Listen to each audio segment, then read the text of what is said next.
Hello friends, welcome to success vision point. मेरा नाम है ललित और जैसे कि आप आज देख सकते हैं, आज का हमारा टॉपिक है पैराजंबल्स, जिसमें हम लोग पैराजंबल को सॉल्व करने के लिए कुछ स्मार्ट अप्रोचेस देखेंगे और देखेंगे कि एग्जाम में आए हुए पैराजंबल्स को हम कितने जल्दी से जल्दी सॉल्व कर सकते हैं। थोड़ी सी थियोरी भी समझेंगे ताकि जो है आप उनमें जो है क्वेश्चन में उनको अप्लाई कर सकें। तो जैसे कि आप देख सकते हैं, मैंने 3 स्टेप्स लिखे हुए हैं पैराजंबल सॉल्व करने के लिए।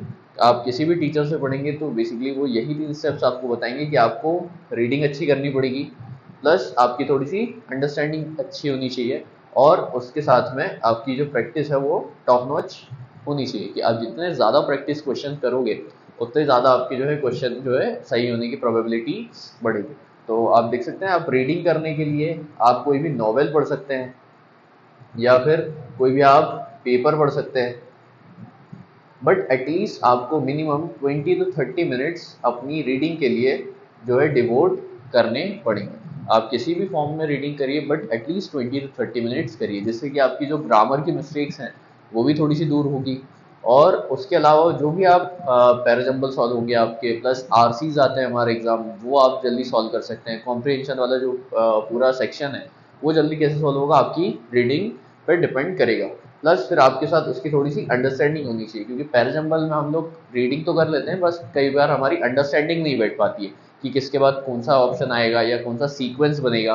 तो उसके लिए आपको थोड़ी सी अंडरस्टैंडिंग बनानी पड़ेगी। जैसे जैसे आप स्लोली स्लोली रीडिंग करते जाओगे तो आपकी जो अंडरस्टैंडिंग भी क्वेश्चन के साथ बनती जाएगी। और उसके बाद आता है प्रैक्टिस। ये तो आपको मिस करना ही नहीं है, प्रैक्टिस किसी भी कंडीशन में आपको मिस नहीं करना है। अगर आपको अभी से सीजीएल प्री के लिए या सीजीएल मेंस के लिए आपको क्वेश्चन सॉल्व करने हैं तो आप एटलीस्ट एक दिन में तो मिनिमम 10 से 10 PQRS तो आप बनाने की कोशिश करिए, है ना।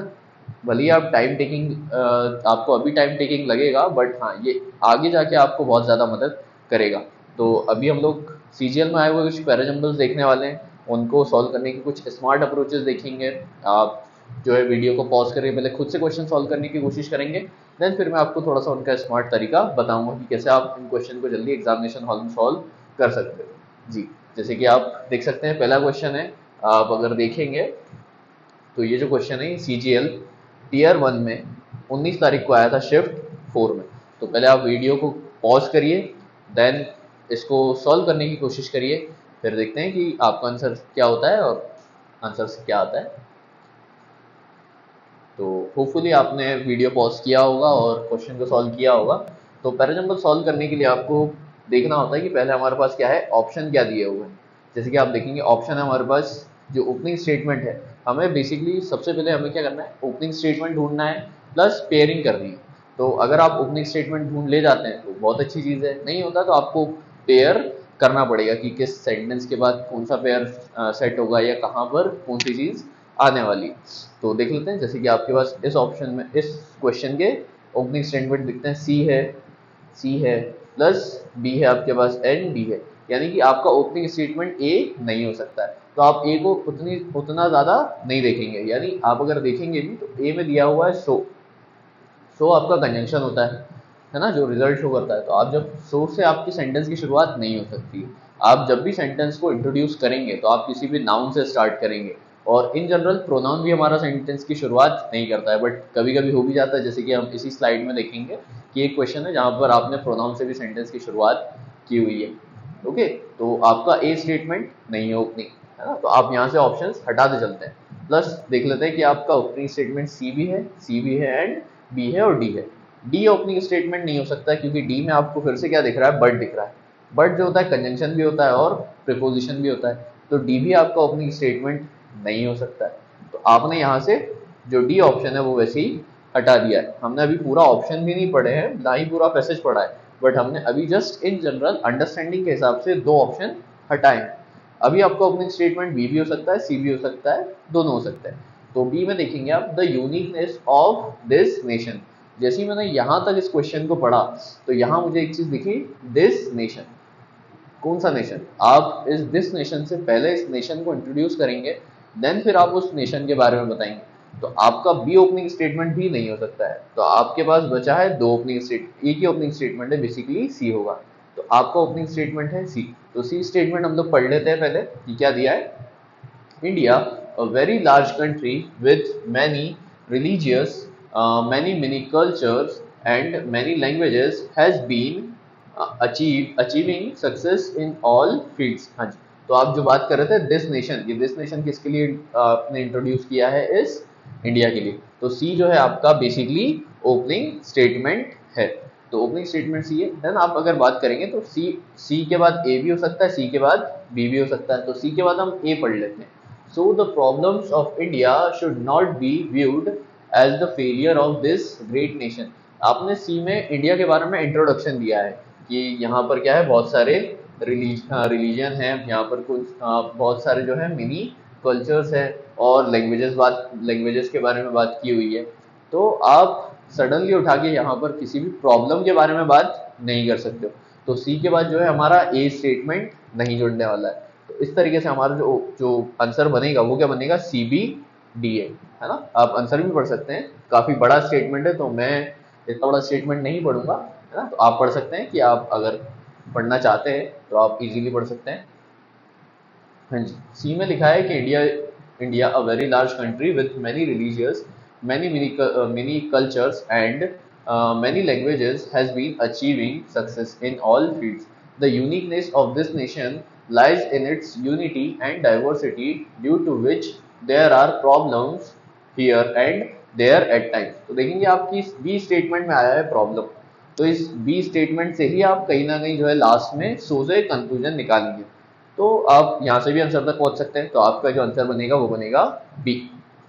ठीक है, तो हम लोग देख लेते हैं जो आपका आंसर है। जैसे कि आपको आंसर दिख रहा है, आंसर है आपका बी। ओके, तो नेक्स्ट क्वेश्चन है हमारे पास, फिर से सीजीएल में आया हुआ है शिफ्ट 4 में 19 तारीख को ही। तो आप इसको सॉल्व करने की कोशिश करिए। होपफुली आपने क्वेश्चन सॉल्व किया होगा और आपका जो भी आंसर है वो कमेंट सेक्शन में कर सकते हैं आप, जिससे कि हमें भी पता चले कि आप कितना अटेंटिव होकर सेशन अटेंड कर रहे हैं और कितना जल्दी इस क्वेश्चन को सॉल्व कर पा रहे हैं। बाकी अगर आपसे क्वेश्चन नहीं सॉल्व हो रहे हैं तो उसके लिए टेंशन लेने की ज़रूरत नहीं है, वो टाइम के साथ में धीरे धीरे क्वेश्चन सॉल्व होने लग जाते हैं। तो देखते हैं बेसिकली ये क्वेश्चन क्या बोलना चाह रहा है आपसे। आपके पास ओपनिंग स्टेटमेंट है डी, ए, सी एंड सी, यानी कि बी आपका ओपनिंग स्टेटमेंट नहीं है। तो हम लोग पहले डी स्टेटमेंट या ए स्टेटमेंट देख सकते हैं। The olive tree grow slowly yet lives a long time. Okay, यहाँ पर ऑलिव ट्री के बारे में कुछ बात हो रही है, ये हमें अभी एक जो है इन जनरल एक आइडिया लगा है। The normal life span of an olive tree is 3 to 400 years, but olive trees as ancient as 3000 years have been discovered. यहाँ पे एक आपने एज जो है एक हिसाब से कि कब मिला था वो और कितना उसका लाइफ स्पान होता है, इसके बारे में पता चला है। सी स्टेटमेंट पढ़ लेते हैं। सी स्टेटमेंट क्या लिखा है? The olive is a well known Mediterranean evergreen tree whose fruit and oil are used in cuisine and cooking. Okay, यहाँ पर भी आपने क्या करा है? ऑलिव के बारे में बताया है। तो कहीं ना कहीं सी हमारा एक ओपनिंग स्टेटमेंट हो सकता है। सी से हमारे पास दो ऑप्शन है ना। जैसे कि आप बात करेंगे तो वेल नोन एक शब्द आया है, तो आपने सबसे पहले एक सी से ऑलिव के बारे में एक एक्सप्लेनेशन स्टार्ट किया है। तो सी कहीं ना कहीं हमारा ओपनिंग स्टेटमेंट है। आप अगर डी देखेंगे तो डी में आपके पास लिखा है as a result the olive tree is known as the immortal tree in mythology and botany. तो डी में भी लिखा है एज, सो और एज जो होते हैं कंजंक्शन होते हैं। तो डी आपका ओपनिंग स्टेटमेंट नहीं हो सकता, क्योंकि आपके सेंटेंस की शुरुआत कभी भी कंजंक्शन से शुरुआत नहीं होती है। तो आप यहाँ से डी ऑप्शन हटा सकते हैं। देन आपके पास क्या लिखा है? ए ओपनिंग स्टेटमेंट आपका नहीं है, क्योंकि आपने ओपनिंग स्टेटमेंट किसको बनाया है? सी को बनाया है। तो आप देख सकते हैं सी ए का पेयर बनेगा या सी डी का बनेगा। तो आप सिंपली देख सकते हैं कि यहाँ पर किसी रिजल्ट के बारे में बात की गई और यहाँ से आपने सी से जो ऑलिव ट्री है उसके बारे में बताया और आगे लिखा है कि the olive tree grows slowly yet lives a long time. तो एक आपने इन जनरल सेंस में बात कही है। तो जो इन जनरल सेंस में बात कही है तो आपका जो पेयरिंग बनने वाला है वो बनेगा सी के साथ ए का।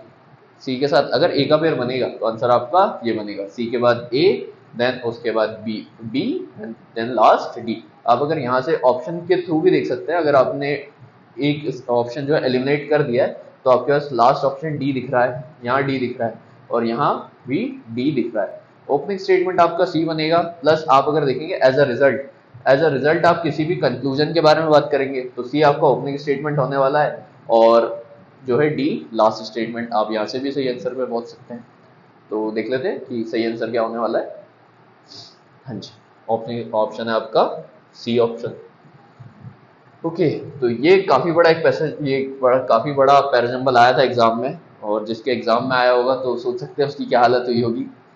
इतना बड़ा क्वेश्चन वैसे कम ही आता है सीजीएल में, बट आ जाता है। जैसे कि आप देख सकते हैं सीजीएल टीयर 1 में पूछा गया है 21 तारीख को। तो इतना काफी बड़ा पैसेज है या फिर पैराजंबल बोल सकते हैं। प्लस उसके बाद आप देखेंगे तो ऑप्शन इसके जो है कई बार इजी सेट किए जाते हैं, क्योंकि एग्जामिनर आपसे इतनी मेहनत नहीं करवाना चाहता है कि अगर आपको प्री निकालना भी है तो भी इतनी मेहनत करना पड़े। तो देखते हैं कि क्या क्या है आपके पास। ओपनिंग स्टेटमेंट है आपके पास सी है यहाँ भी, देन यहाँ लिखा है ए, उसके बाद लिखा है ए।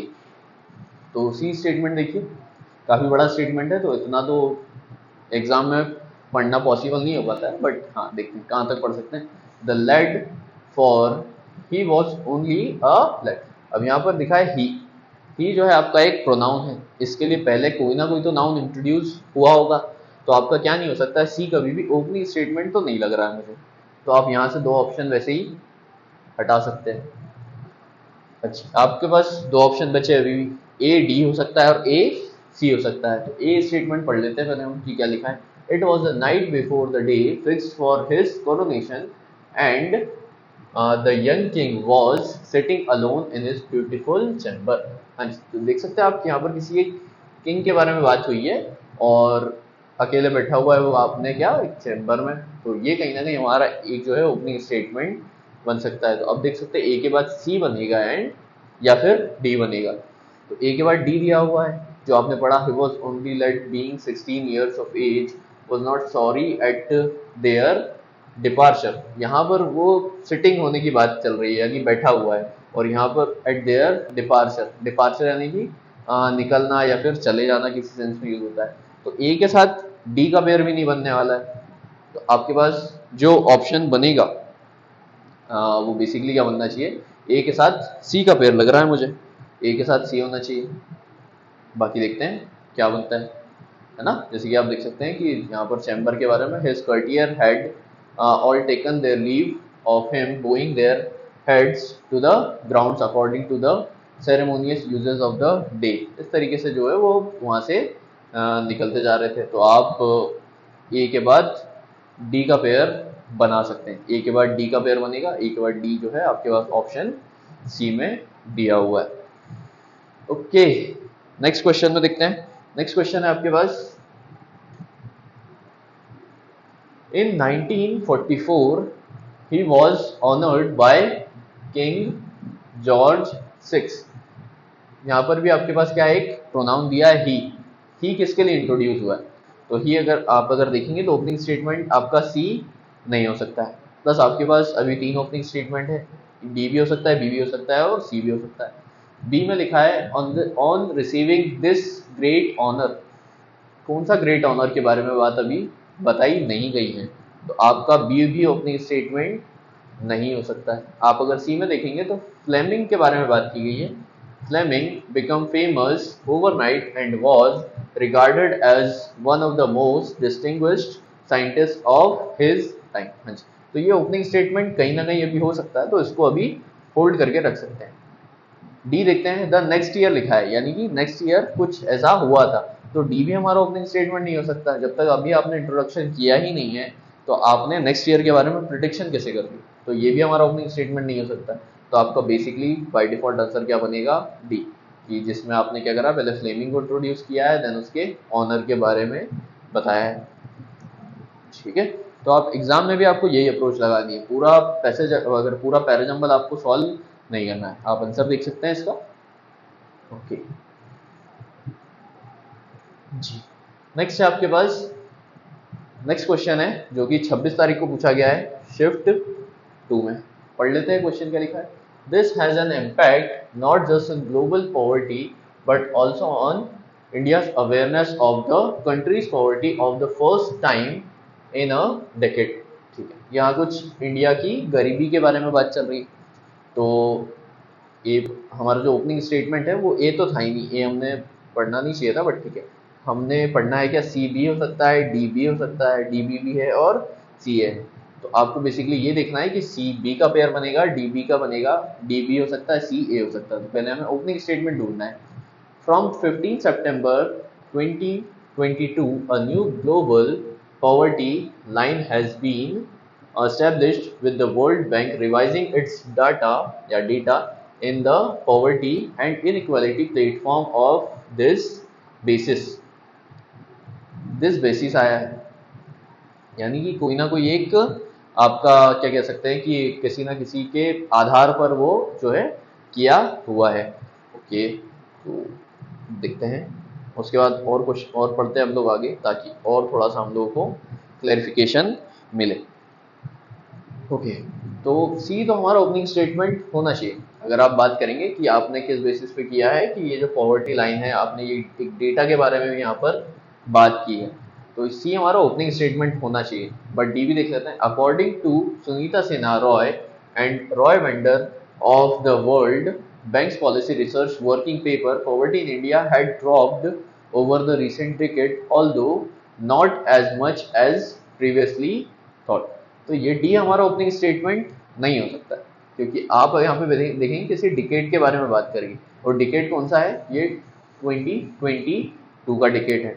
तो हमारा जो ओपनिंग स्टेटमेंट है वो सी होना चाहिए। तो डी के साथ हमारा जो है वो ऑप्शन खत्म हो जाते हैं। अब आपको देखना है सी बी का पेयर बनेगा या सी ए का पेयर बनेगा।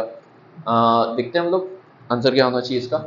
सी के बाद ए वाला पढ़ लेते हैं। This has an impact not just on global, just minute, शायद कोई मक्खी थी वो चल गई है, ठीक है, देखते हैं। हाँ, this has an impact not just on global poverty but also on India's awareness of the country poverty for the first time in decade. यहाँ पर भी एक शब्द लिया है, for the first time in a decade. Then B option में भी देखते हैं हम लोग, बी में ये लिखा है and for the first time in a decade this update includes India's poverty data. यानी कि वर्ल्ड बैंक ने जो भी मतलब एक किसी आधार पर कुछ चीज़ों का पता लगाया, इसमें इंडिया को भी क्या किया है, पहली बार शामिल किया है। तो कहीं ना कहीं हमारा सी और बी का एक पेयर बन रहा है। और this N impact not just, मतलब कि जो भी इन्होंने कहा है इसी का इम्पैक्ट क्या पड़ा है, सिर्फ इंडिया पे नहीं, ग्लोबल जो ग्लोबल पॉवर्टी लाइन पे भी, या ग्लोबल पॉवर्टी कुछ इंडेक्स के बारे में भी बात की गई है। तो सी और बी का एक पेयर बनता हुआ नजर आ रहा है। तो आपका आंसर होना चाहिए सी बी ए डी। देख लेते हैं सही आंसर क्या होना चाहिए इसका। जैसे कि आप देख सकते हैं सही आंसर है ऑप्शन ए। ओके, तो ये थोड़ा सा छोटा है हमारे पास पैराजंबल। देखते हैं क्या लिखा है। पहले हमें ऑप्शन देखना है कि ऑप्शन क्या है आपके पास। ए से ओपनिंग स्टेटमेंट है, बी भी है, सी भी है और डी भी है। यानी आप अगर इस क्वेश्चन में एक ओपनिंग स्टेटमेंट का भी पता लगा लेते हैं तो भी क्या है, आप सही जगह पर पहुंच सकते हैं।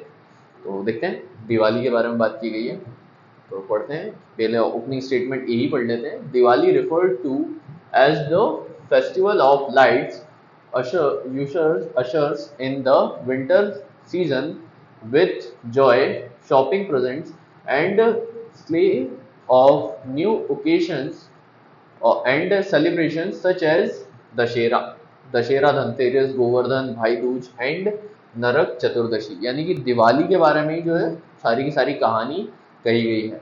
तो अगर बी स्टेटमेंट देखेंगे, in the spiritual world the event symbolizes, यानी कि द इवेंट, ये इवेंट किसके बारे में बात की गई, एक्चुअली इस दिवाली के बारे में ही बात की गई है। यानी ए के बाद तो बी आएगा।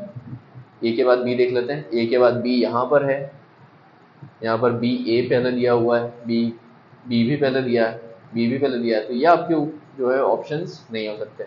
आपका आंसर आएगा ए सी बी डी। तो देख लेते हैं। The 5-day festival of Diwali is observe during the Hindu month of Kartik as an event. हाँ जी, आप अगर इसके बारे में बात करेंगे तो अगर आप देखेंगे यहाँ पर Dussehra first, then Dhanteras second, फिर गोवर्धन थर्ड, भाई Dooj fourth and Narak Chaturdashi fifth. तो हाँ, ए के बाद सी का एक पेयर बनेगा। तो ए के बाद सी का जो पेयर बन रहा है वो ऑप्शन ए में बन रहा है। तो यहाँ से आप सिंपली इसके आंसर पर पहुंच सकते हैं। जैसे कि आपके पास आंसर शो हो रहा है, आंसर है ए। ओके, तो चलते हैं हम लोग नेक्स्ट क्वेश्चन पे। हाँ जी, तो नेक्स्ट क्वेश्चन भी काफ़ी बड़ा है, जैसे कि आप देख सकते हैं, जो कि हमारे CGL की 26 तारीख की शिफ्ट में आया हुआ था। तो सॉल्व करते हैं इस क्वेश्चन को। जी, क्या लिखा है आपके पास? पहला ऑप्शन देखते हैं हम लोग। सी के बाद बी है, AD है, BD है या फिर DA है। ओपनिंग स्टेटमेंट पहले हम लोगों को ढूंढना है, या तो सी हो सकता है, ए हो सकता है, बी भी हो सकता है, डी भी हो सकता है। देखते हैं क्या हो सकता है आपके पास opening statement. According to him, according to him, किसके अकॉर्डिंग? ये जो हिम है एक प्रोनाउन है, तो अब अगर प्रोनाउन आया है तो पहले उस नाउन के बारे में बात किया गया होगा। तो मेरे को कहीं ना कहीं एक ये नाम दिख रहा है, mister Mercia, the principal of the school. तो ये हिम जो है शायद कहीं ना कहीं इस पर्सन के लिए आया है, तो हमारा ए ओपनिंग स्टेटमेंट नहीं हो सकता है। देन देखते हैं बी में क्या लिखा है। The honourable commissioner of police inaugurated the gymnasium and swimming pool and appended the management of their efforts in providing such amenities to students. Okay, यहाँ पर एक कमिश्नर के बारे में बात की गई है ना, तो ये हमारा ओपनिंग स्टेटमेंट हो सकता है किसी न किसी जिम या फिर स्विमिंग पूल से रिलेटेड ये सारी चीज़ें हो रही।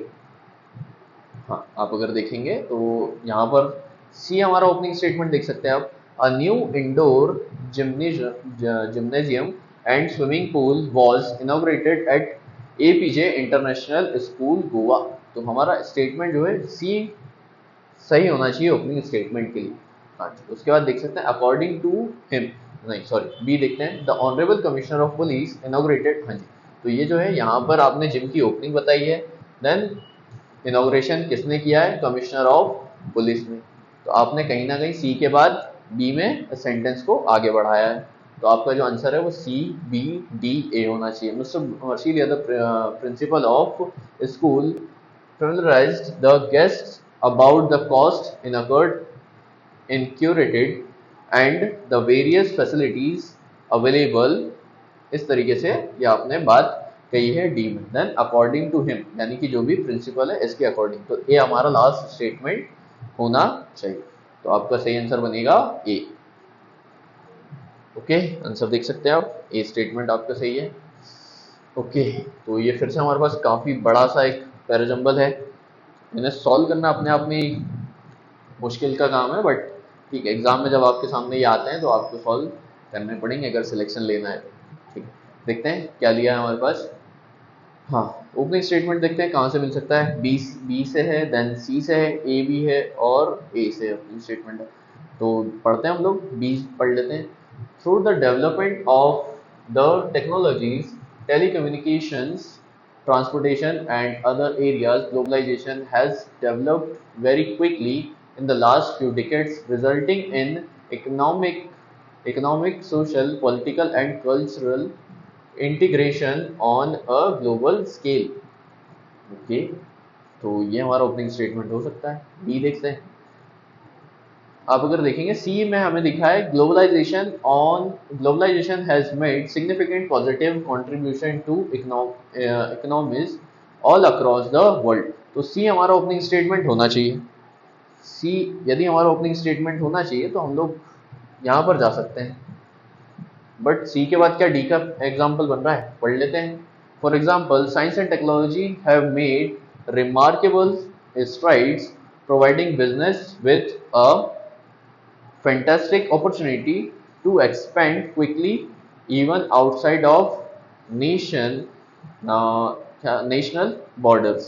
सी के बाद डी का पेयर नहीं बन रहा है, तो हाँ, ये तो हमारा ओपनिंग स्टेटमेंट नहीं है। ठीक है, बी में देखते हैं हम लोग। All the technology has had both positive and harmful effect. आपने यहाँ पर किसी अभी नॉर्मल पॉजिटिव इफेक्ट के बारे में बात कही है। इसके बाद अगर हम लोग देखेंगे तो सी के बाद डी का पेयर तो बन रहा है, बट क्या हमारा ओपनिंग स्टेटमेंट बन सकता है? क्योंकि सी डी आपको यहाँ भी दिया है, सी डी यहाँ भी दिया है, सी के बाद डी यहाँ भी है और सी डी यहाँ पर भी साथ में है। ओके, तो ये क्वेश्चन काफ़ी अच्छा क्वेश्चन दिख रहा है। देखते हैं कैसे आप जल्दी इस क्वेश्चन को सॉल्व करेंगे। हाँ जी, सी के बाद डी का पेयर तो आएगा, बट हमें ओपनिंग स्टेटमेंट देखना है कि ओपनिंग स्टेटमेंट क्या हो सकता है।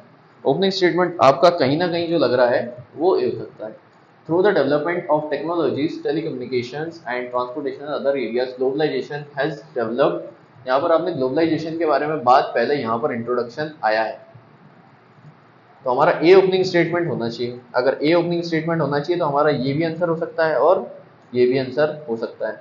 ए के बाद सी होगा, ये हमें दिख रहा है, ए के बाद सी होगा, ये हमें दिख रहा है। अब सी के बाद बी होगा या डी होगा, ये हमें देखना है। तो सी के बाद बी को पढ़ लेते हैं पहले। अगर आपने यहाँ पर क्या बात करी है, एक पॉजिटिव इफेक्ट के बारे में बात करी, पॉजिटिव कॉन्ट्रीब्यूशंस के बारे में बात करी, और वहां पर आप बता रहे हो कि बोथ पॉजिटिव और हार्मफुल इफेक्ट दोनों हो सकते हैं। तो पहले हमें पॉजिटिव इफेक्ट को जो है वो पहले क्लैरिफाई तो करना पड़ेगा। जैसे कि आप अगर यहाँ पे देखेंगे, positive contribution to economics all across the world, for example science and technology have made remarkable strides, यानी कि आपने यहाँ पर क्या किया है, पॉजिटिव जो है इफेक्ट्स को बताया है। तो सी के बाद जो है कहीं ना कहीं डी का पेयर बनना चाहिए, और सी के बाद डी का पेयर एक ही ऑप्शन में बन रहा है यहाँ पर, है ना। ओपनिंग स्टेटमेंट आपने ढूंढ लिया है कि ए होना चाहिए, ए के बाद जो है सी आएगा, सी के बाद डी का एक पेयर बनेगा। तो ये आपका सही आंसर होना चाहिए, डी ऑप्शन, जैसे कि आप देख सकते हैं। Okay, next question. Ashwagandha is an adaptogenic herb that has multiple benefits like improving thyroid function and reducing blood sugar levels। किसी मतलब अश्वगंधा एक हर्ब है, उसके बारे में कुछ बात करी गई है। ठीक है, देखते हैं। हमारे पास ओपनिंग स्टेटमेंट जो है हर जगह ए भी है, डी भी है। तो you can consume ashwagandha powder, और मतलब डी हमारा ओपनिंग स्टेटमेंट तो नहीं हो सकता है। ओपनिंग स्टेटमेंट हमें दिख रहा है कि ए ही होने वाला है। ए के बाद यहाँ पर हमें डी दिख रहा है, यहाँ पर भी डी दिख रहा है, ए के बाद सी दिख रहा है। तो पढ़ लेते हैं, ए के बाद सी पढ़ लेते हैं।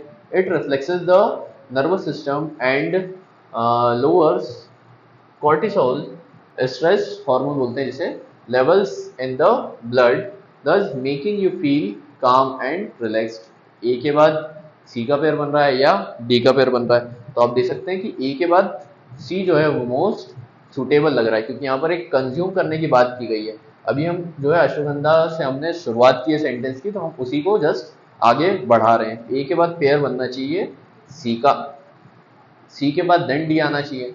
तो यू कैन कंज्यूम, हाँ जी, आप अगर इसके बारे में बात करेंगे तो ये क्या है, स्ट्रेस हार्मोन को मैनेज करता है, और आप इसको कैसे कंज्यूम कर सकते हैं, नॉर्मल पाउडर फॉर्म में या कैप्सूल फॉर्म में। तो आपने ए के बाद सी लगाया, सी के बाद डी, एंड उसके बाद but remember to consult a specialist while deciding the मतलब हाँ deciding the doses and duration of continued intake. तो बी आपका जो है शुड बी लास्ट स्टेटमेंट, जो कि यहाँ पर दिख रहा है हमें। तो आपका सही आंसर होना चाहिए option C. Okay, then comes with last question. काफी छोटा क्वेश्चन है, इजीली हो जाना चाहिए होपफुली। देखते हैं। तो ओपनिंग स्टेटमेंट आपके पास डी है, ए भी है, बी भी है, सी भी, यानी आपको इसमें सिर्फ ओपनिंग स्टेटमेंट ढूंढ लेना है। आप अगर देखेंगे तो बी ओपनिंग स्टेटमेंट नहीं हो सकता। यहाँ पर लिखा है he made up his mind. कौन सा माइंड, आपने प्रोनाउन से सेंटेंस की शुरुआत इन जनरल नहीं होती, तो वो ओपनिंग स्टेटमेंट आपका बी नहीं हो सकता है। डी देखते हैं, एडिशनली यानी कि उसके अलावा। तो एडिशनली तो पहले हम लोग तब बोलेंगे ना जब पहले हमने कुछ बोला होगा, तो डी भी आपका ओपनिंग स्टेटमेंट नहीं हो सकता है। आप अगर देखेंगे, Louis Louis was enthralled by the concept of raised dot system। हाँ जी, तो ये कहीं ना कहीं जो लुइस ब्रेल है, ये उसके बारे में ये बात कही गई है। तो आपका ओपनिंग स्टेटमेंट बिना किसी दिक्कत के क्या होगा, ए बी सी डी। हाँ, use the technique to represent an alphabetic code, है ना। कौन सी टेक्निक, ये डॉट टेक्निक, इसके बारे में बात की गई। तो आपने जो है आंसर होगा आपका B. And thank you for attending this session. अगर आपको ये सेशन पसंद आते हैं तो इन्हें लाइक कीजिए, शेयर कीजिए, सब्सक्राइब कीजिए, और ऐसे ही सेशन के लिए हम लोगों को मैसेज कर सकते हैं आप कि आपको और किस टॉपिक पर और सेशन चाहिए। जैसे कि आज मैं पैराजंबल पर सेशन लेके आया हूँ, तो अभी हो सकता है नेक्स्ट क्लास जो होगी वो आपकी आरसी पर होगी, जिसमें हम लोग कोई भी क्लोजेस्ट सॉल्व करने की कोशिश करेंगे। और thank you for attending this session. जय हिंद।